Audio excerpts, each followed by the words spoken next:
Hello everyone, hope you all are fine. Let's begin a session with Polity. We are covering volume 3. Okay. First is 10th schedule of the Indian Constitution. Just go with this fact thoroughly. Wide news in an important order aimed at rearming the anti-defecation law, the Supreme Court set 3 months as the outer limit for the Speaker to conclude disqualification proceedings against defectors. The 10th schedule was inserted in the Constitution in 1985 by the 52 Amendment Act. It lays down the process by which legislators may be disqualified on grounds of defecation by the presiding officer of a legislature based on a petition by any other member of the House. The decision on question as to disqualification on ground of defecation is referred to the chairman or the speaker of the such house. The law initially stated that the decision of the presiding officer is not subject to judicial review. The condition was struck down by the Supreme Court in 1992, thereby allowing appeals against the presiding officer's decisions in the High Court and Supreme Court. However, it held that there may not be any judicial intervention until the presiding officer gives his order. Next one is National Population Register, that is NPR. Okay. Whites in news, the NPR 2020 enumeration exercise will be undertaken during April-September this year. The National Population Register NPR is a register of usual residents of the country. It is being prepared at the local, village, sub-town, sub-district, district, state and national level under provisions of the Citizenship Act, 1995. This is important.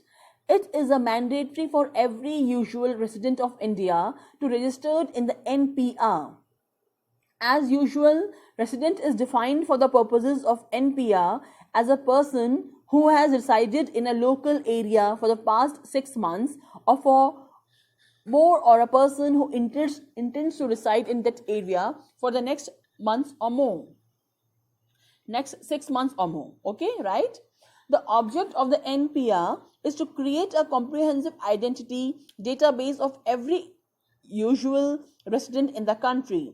The database would contain demographic as well as biometric particulars. The NPR database was created in 2010. Next one is National Ganga Council. Whites in news, recently the Prime Minister chaired the first meeting of the National Ganga Council at Kanpur, Uttar Pradesh. The National Ganga Council, also known as the National Council for Rejuvenation, Protection and Management of River Ganga, was set up in 2016. It replaced the National River Ganga Basin Authority, that is NRGBA. The National Ganga Council is chaired by Prime Minister. The National Ganga Council is formed under the Environment Protection Act, that is EPA. Okay. It has been given overall responsibility for the superintendence of pollution, prevention and rejuvenation of Ganga River Ganga Basin, including Ganga and its tributaries. The council consists of chief ministers from 5 states along the Ganga: Uttar Pradesh, West Bengal, Uttarakhand, Bihar and Jharkhand, along with the 9 union ministers and Niti Aayog vice chairman. The central objective of the council is to work on the protection, prevention, control and abatement of environmental pollution in River Ganga and its regeneration to its natural and pristine condition, and to ensure continuous adequate flow of water. National Mission for Clean Ganga NMCG acts as an implementation arm of the National Ganga Council. Next one is Article 142 of the Constitution.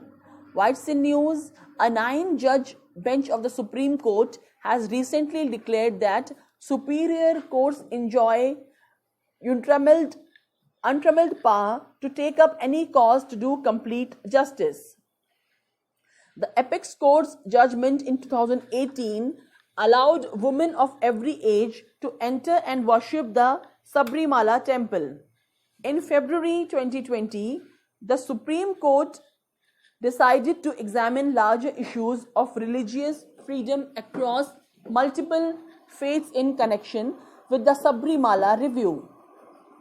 Being a superior court of record, it is for the Supreme Court to consider whether any matter falls within its jurisdiction or not. Unlike a court of limited jurisdiction, the Superior Court of Record is entitled to determine for itself questions about its own jurisdiction. The 9-member bench also invoked Article 142 of the Constitution. Article 142 of the Constitution allows the Supreme Court to pass any order necessary for doing complete justice in any cause or matter pending before it. This is not the first time that the Supreme Court has invoked Article 142. The Apex Court has in the past used the constitutional provision in cases such as Bhopal gas tragedy, Ayodhya case and others. Next one is PM Cares Fund, that is Prime Minister's Citizen Assistance and Relief in Emergency Situations Fund. Okay. Keeping in mind the need for having a dedicated national fund with the primary objective of dealing with any kind of emergency or distress situation like posed by the COVID-19 pandemic and to provide relief to the affected, a public charitable trust under the name of Prime Minister's Citizen Assistance and Relief in Emergency Situation Fund, that is PM Cares Fund, has been set up. Prime Minister is the chairman of the trust and its members include Defence Minister, Home Minister and Finance Minister.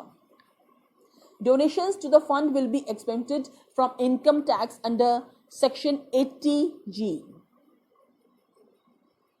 This fund will enable micro donations, as a result of which a large number of people will be able to contribute with smallest of denominations.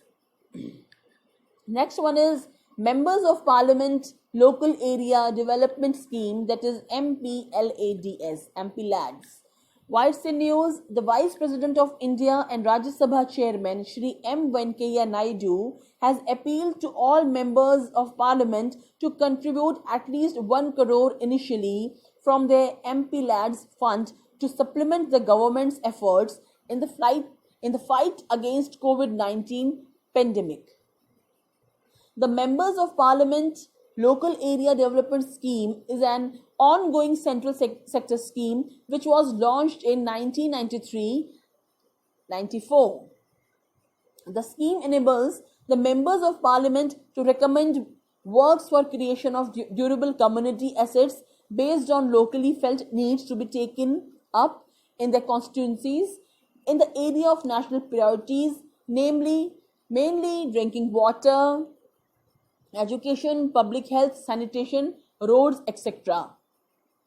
The Ministry of Statistics and Program Implementation has been responsible for the policy formulation, release of funds and prescribing monitoring mechanism for implementation of the scheme.